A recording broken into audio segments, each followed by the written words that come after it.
College की दीवार पर किसी ने ये लिख दिया, प्यारी कल कॉलेज ना आना, हम तुम्हारे घर आएंगे तुम्हारे रिश्ते के लिए।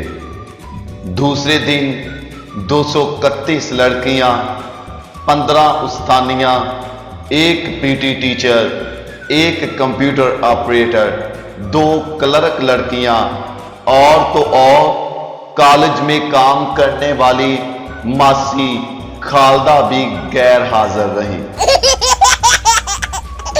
आज के दौर में सर उठाकर वही चल सकता है जिसके पास मोबाइल ना हो। नहीं तो कस्में नालियों में गिरते और दीवारों में टकराते मैंने खुद देखे हैं। लड़का होने का एक फायदा यह भी है कि जब बेइज्जती होने लगे तो चुपचाप घर से निकल जाओ। बेचारी लड़कियों को तो पूरी कवाली सुननी पड़ती है।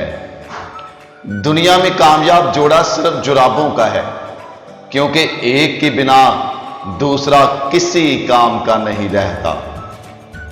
दूसरे ममालिक में कोई मसला बन जाए तो लोग कहते हैं पुलिस को बुलाओ, और पाकिस्तान में कहते हैं गल मकाओ, जे पुलिस आ गई ते कम वध जाना जे।